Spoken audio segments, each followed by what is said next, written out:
അവരിങ്ങനെ ഒരു അവസ്ഥയിൽ കാണേണ്ടി വരുമെന്ന് ഞാൻ ഒരിക്കലും വിചാരിച്ചില്ല. നമുക്ക് പോലും വിഷമം തോന്നണ ചുറ്റുപാടാ. അസംഗോയെ പോയിട്ട് നാളെ വാ, ഞാൻ നോക്കി വെക്കാം. ശരി. ബോംബെയിൽ എന്തൊക്കെയോ പ്രശ്നങ്ങളുണ്ടെന്ന് അന്ന് അവരുടെ സംസാരത്തിന് എനിക്ക് തോന്നി. എന്താ ഏതാ ചോദിച്ച് വിഷമിപ്പിക്കണ്ടെന്ന് ഞാനും കരുതി.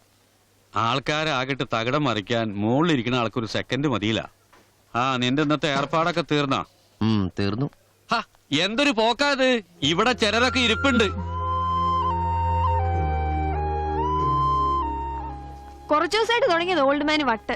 ഇങ്ങോട്ട് കയറി നിറഞ്ഞ അത് മതി. ഇന്ന് ഗിരിഗറിക്ക് ഇളകിയ വെളിച്ചപ്പാടന്മാരൊക്കെ കഷ്ട. വോൾട്ടറങ്ങളുടെ കടയിരിപ്പുണ്ട്. ഇത് എത്ര ഇഞ്ച് നീളം വരും? ഇതൊരു ഒരടിക്ക് മേലെ വരും. ഇതൊരാളുടെ പള്ളെ കയറ്റിയ ഇതിന്റെ മറ്റേറ്റപ്പുറത്ത് വരുമോ? അത് ആളിന്റെ സൈസ് പോലെ ഇരിക്കും. ഓ, അപ്പൊ ഗിർഗിറിക്ക് ഇത് പറ്റില്ല. ആൾക്ക് ഭയങ്കര വയറാ.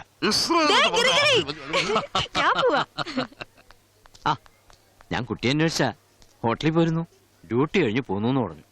അന്ന് ഹോട്ടൽ ബിൽ സെറ്റിൽ ചെയ്തപ്പോൾ പണം തികഞ്ഞില്ല. ഒരു 7400 രൂപ ബാക്കി വന്നു. മാഡം ആയതുകൊണ്ട് അവരൊന്നും പറഞ്ഞില്ല. ഇന്ന് GMന്റെ മോഹിത്തിരി ഒന്ന് കടത്തു. ഒരാഴ്ചത്തെ സമയം ചോദിച്ചിട്ടുണ്ട്. കുട്ടിയും കൂടെ ഒന്ന് ജീവനോട് പറയണം. ഞാൻ പറഞ്ഞയാള് കേൾക്കോന്നറിയില്ല. വല്ലാത്ത മുഷിടനാ. എന്നാലും പറഞ്ഞു നോക്കാം.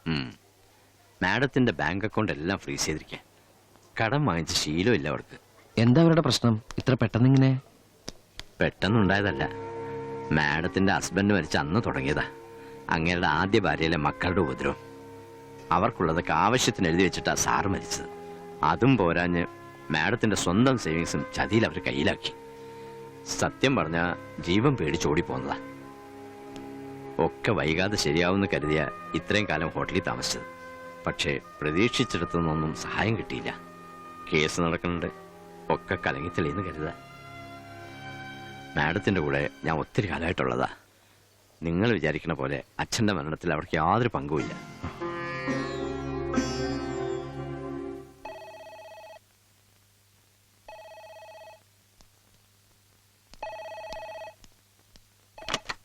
Good afternoon. Housekeeping. അതെ, അവരുടെ ഹോട്ടൽ ബില്ല് സെറ്റിൽ ചെയ്യാനുള്ള ക്യാഷ് ലാലപ്പന്റെ കയ്യിൽ കൊടുത്തയച്ചിട്ടുണ്ട്.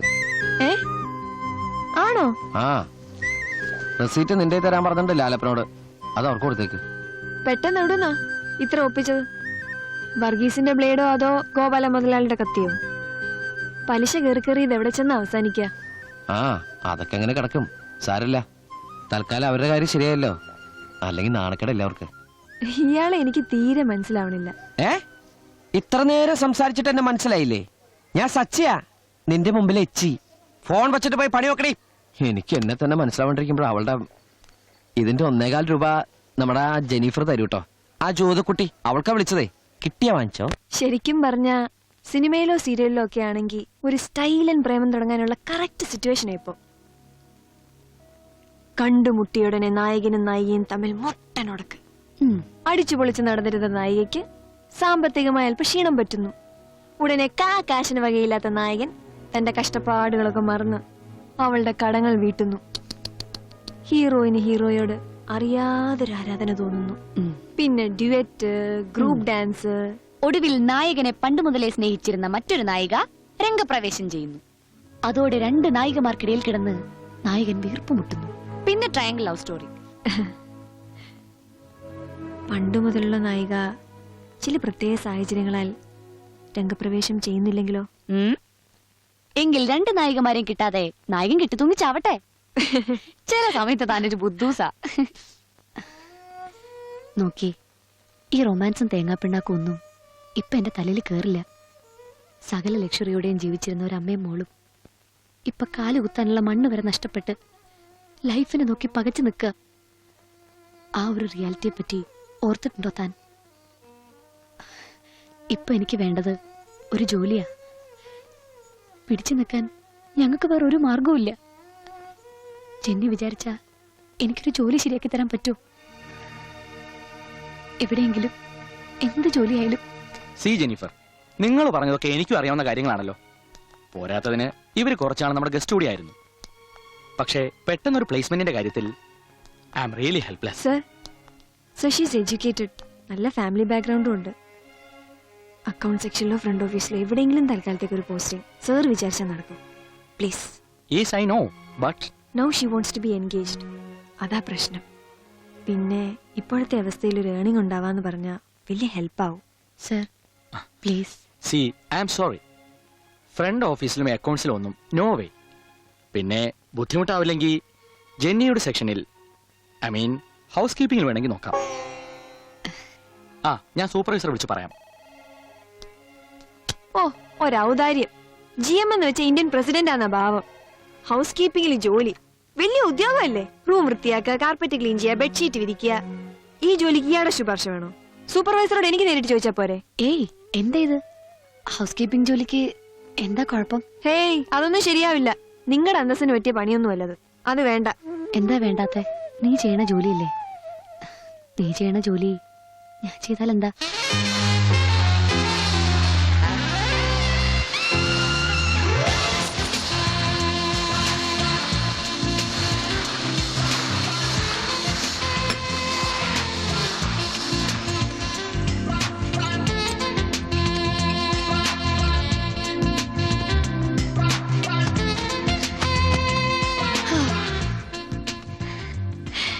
ക്ഷീണിച്ചോ? But I'm really enjoying this job. ഫ്രണ്ട്സിന്റെ ഒപ്പം പിസയും ബർഗറും ഒക്കെ ആയി അടിച്ചു പൊളിച്ച് നടക്കുന്നതാണ് എൻജോയ്മെന്റ് എന്നാ ഞാൻ ധരിച്ചിരുന്നത്. സ്വന്തമായിട്ട് ഏൺ ചെയ്യുന്നതിന്റെ ഒരു thrill now I got it. ഇതിപ്പോ തൽക്കാലത്തേക്കല്ലേ. അമ്മയുടെ കേസ് ജയിച്ചാ പഴയതൊക്കെ തിരിച്ചു കിട്ടും പൂജയ്ക്ക്. ഒരുപക്ഷെ ജെന്നി ഇവിടെ തന്നെ ഉണ്ടെങ്കിൽ ഞാൻ ഇനി മുമ്പേക്ക് തിരിച്ചു പോവുകയില്ല. ഇത്രയും നല്ലൊരു ഫ്രണ്ടിനെ എനിക്ക് വേറെ എവിടുന്നാ കിട്ടുക? I don't want to miss U.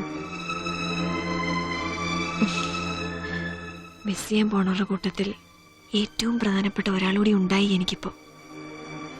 വാഗ്ദത്ത ഭൂമിന്ന് എപ്പോഴാ വിളി വരുവാന്നറിയില്ലല്ലോ. പോവാതിരുന്നൂടെ ചെന്നിക്ക്? അയ്യോ അതെങ്ങനെ?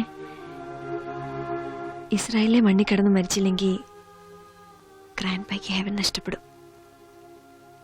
ടെല്ലവീവിൽ പോയി വേറെ പെണ്ണ് കെട്ടി റീത്താൻ്റെ തിരിഞ്ഞു നോക്കാത്ത ഫ്രിഡിയങ്ങളുടെ മുമ്പിൽ ചെന്ന് റീത്താൻ്റെക്ക് വിളിച്ചു പറയണ്ടേ ഞാനും എത്തിയിട്ടുണ്ടോ ഇസ്രായേലിലെന്ന്? മമ്മയ്ക്കും ഗ്രാൻഡ്മയ്ക്കും ഒക്കെ ഉണ്ട് ഇതുപോലത്തെ ആഗ്രഹങ്ങൾ. അവരുടെയൊക്കെ ആഗ്രഹങ്ങൾ സാധിക്കണമെങ്കിൽ ഞാൻ പോയല്ലേ പറ്റൂ. അപ്പോ ഈ ഉള്ളിലുള്ള ആഗ്രഹങ്ങളൊക്കെ എന്ത് ചെയ്യും?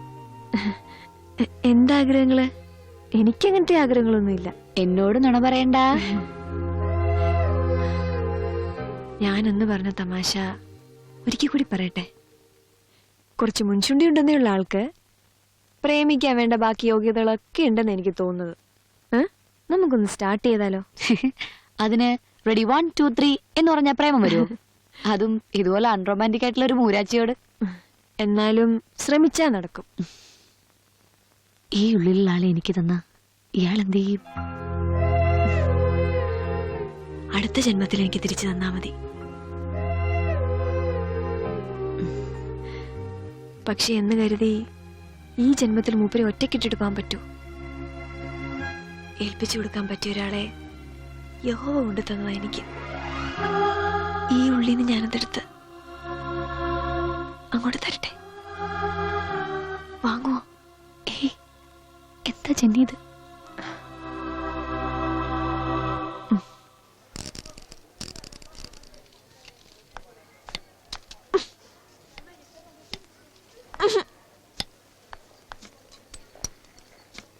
ഒരു കാര്യം പറയുമ്പോ രണ്ടുപേർക്ക് എങ്ങില്ലാത്ത തിരക്ക്. ഒന്ന് നിർത്തുണ്ടോ? ഞാൻ പറഞ്ഞതിന് മറുപടി ഇതാ. 2 വാൽവ് പോയിട്ടുണ്ട്. ജാമ്പവാൻ പണ്ട് ശ്രീലങ്കയിൽ ആകാശവാണി നടത്തിക്കൊണ്ടിരുന്നപ്പോ ഉപയോഗിച്ച സാധന. പാർട്സ് ഒക്കെ കിട്ടിയ ഭാഗ്യം. ആ പാലസ് റോഡിൽ ടീക്കട നടത്തുന്ന കൃഷ്ണക്കമ്പത്തിന്റെയാണ് ഇവിടത്തെ ആദ്യത്തെ റേഡിയോകളിൽ ഒന്നാണ്. ആഹാ, അപ്പൊ ഇതാണ് മാർക്കോണി കണ്ടുപിടിച്ച റേഡിയോ? ആരാ മാർക്കോണി? ആ നമ്മുടെ തെങ്ങേറ നടക്കാൻ മന്ദവേലപ്പനല്ലേ, അയാളുടെ മൂത്ത മോനൊരുത്തൻ കോണിയായിട്ട് നടക്കല്ലേ, അവനാണ് മാർക്കോണി. അവൻ ഈ കോണിയായിട്ട് നടക്കുമ്പോ ആൾക്കാർ ശല്യം സഹിക്കണം. മാറുകോണി മാറുകോണി. എന്താ സേട്ടു പപ്പ ഇയാള് ചോദിച്ചത്? അതിവിടെ ഇരിപ്പിണ്ടി എടുത്ത് കൊടുക്കുന്ന ഉപദേശിക്ക സച്ചി, നീ നാളെ അതിരാവിലെ എണീറ്റ് പോയി ആ ബോംബെ കൊച്ചിനൊന്ന് പ്രേമിച്ചേക്കണം കേട്ടാ. രാവിലെ 5:45 ഫസ്റ്റ് ബസ്സിനെ പോയി പ്രേമിച്ചേക്കാവേ. കണ്ടപ്പ തന്നെ ഞാനായില്ല വിവറയൂട്ടാ. അല്ലാതെ ഞാനാ? അല്ലെങ്കിൽ കാര്യം പറയുമ്പോ തമാശയാ. എന്താ കുട്ടിക്കൊരു കുഴപ്പം? തൽക്കാലത്തെ പ്രശ്നങ്ങളൊക്കെ അമ്മ കേസ് ജയിച്ചാ തീരും. പിന്നെ കോടീശ്വരിയാ. ഈ കോടി നടന്ന് കാശ് കടം മേടിക്കാൻ പറ്റൂലെന്നൊരു ബുദ്ധിമുട്ടേ ഉണ്ടാവും. ഇതിന്റെ തലയിൽ കളിമണ്ണെങ്കിലും ഉണ്ടാവും ഞാൻ കരുതി. അതും ഇല്ലേ? കളിമണ്ണെങ്കിലുള്ള ആ തലമണ്ടയിൽ കയറാനാ പറയുന്നത്. നല്ല കാര്യങ്ങളെ സ്നേഹമുള്ളവര് പറയുമ്പോ അനുസരിക്കുക. അല്ലാതെ പെണ്ണ് കെട്ടാത്ത ഈ മണങ്ങന്റെ വാക്ക് കേട്ട ഇയാളുടെ ജന്മം കട്ടപ്പകയാവും. ആ കുട്ടിക്ക് ഒരു പാതി മനസ്സുണ്ടെന്ന് എനിക്ക് തോന്നുന്നത്. ഇനി ഇയാളുടെ പാതി മനസ്സൂടെ കിട്ടിയ ബാക്കി കാര്യം ഞാൻ ഏറ്റു. മതി മതി കഥാപ്രസംഗം. പോയ കഞ്ഞി അളച്ചു നോക്കി, ഉപ്പാപ്പയ്ക്ക് കുടിക്കേണ്ടതാ.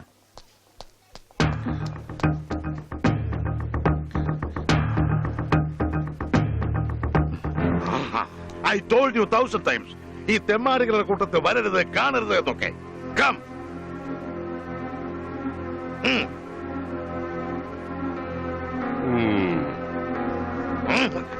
ഇനി ഇത് റിപ്പീറ്റ് ചെയ്താൽ I will finish you before this nasty talks. അതെ, ഞങ്ങളോടുള്ള ദേഷ്യം ആ കുട്ടിയുടെ കൈ തീർക്കണ്ട. ആ തെണ്ടി, നീ ആരാടാ ഇതിൽ ഇടപെടാൻ? ഞാൻ ഇവളെ വേദനിപ്പിക്കും, വേണ്ടി വന്നാൽ കൊല്ലുകയും ചെയ്യും. ശ്ശേ, നിങ്ങൾക്ക് പ്രാന്താണ് മനുഷ്യ. ഇവിടെ വന്നു വെച്ച് ഇവിടെ ആരും ചീത്തയാക്കാൻ പോണില്ല, തട്ടിക്കൊണ്ടേ കൂടെ താമസിപ്പിക്കാനും പോണില്ല. ഞാൻ നിങ്ങളുടെ യാത്ര മുടക്കുന്ന് പേടിച്ചിട്ടല്ലേ നിങ്ങൾ ഈ പേപ്പട്ടിയെ പോലെ ഇങ്ങനെ വിരൽ പിടിച്ചിറക്കണത്. എങ്കിൽ ആ പേടി വേണ്ട. ഭൂമിയുടെ ഏത് അറ്റത്തേക്ക് വേണമെങ്കിലും ഇവിടെ കൊണ്ടോക്കോ, ആരും തടയില്ല. പക്ഷെ പോണതുവരെ അവളിവിടെ വരും, ഞങ്ങളൊക്കെ കാണും, സംസാരിക്കും. അതിന്റെ പേരിൽ ഇവിടെ വേദനിപ്പിച്ചാണ്ടല്ലോ. വേദനിപ്പിച്ചാ നീ എന്ത് ചെയ്യടാ? Son of that bloody bastard. നിർത്തണോ? കുറെ കാലമായല്ലോ താൻ ബാസ്റ്റർഡ് സൺ ഓഫ് ബാസ്റ്റർഡ് എന്നെ എന്റെ അച്ഛനെ വിളിക്കാൻ തുടങ്ങിയിട്ട്. ഇനി ഒരു പ്രാവശ്യം കൊണ്ട് വിളിച്ച് തന്റെ കഴുത്തിന് വിളി തലാണില്ല. പേടിപ്പിക്കല്ലേ, പേടിപ്പിക്കല്ലേ. നിന്റെ ഫാദർ പേടിപ്പിച്ചിട്ട് പേടിച്ചിട്ടില്ല ഈ ഗിർഗറി. താനൊന്ന് പോടകളവാ.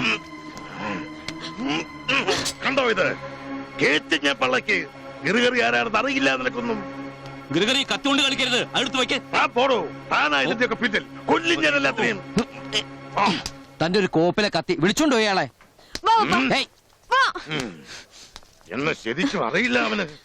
അവനെ ഞാൻ ഗിർഗറി അപ്പൂപ്പ. എന്താടാ?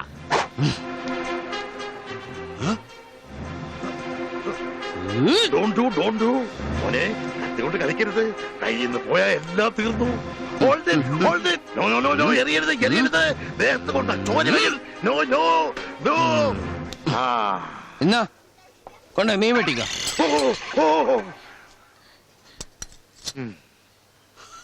Thank you. വേഗം വാ.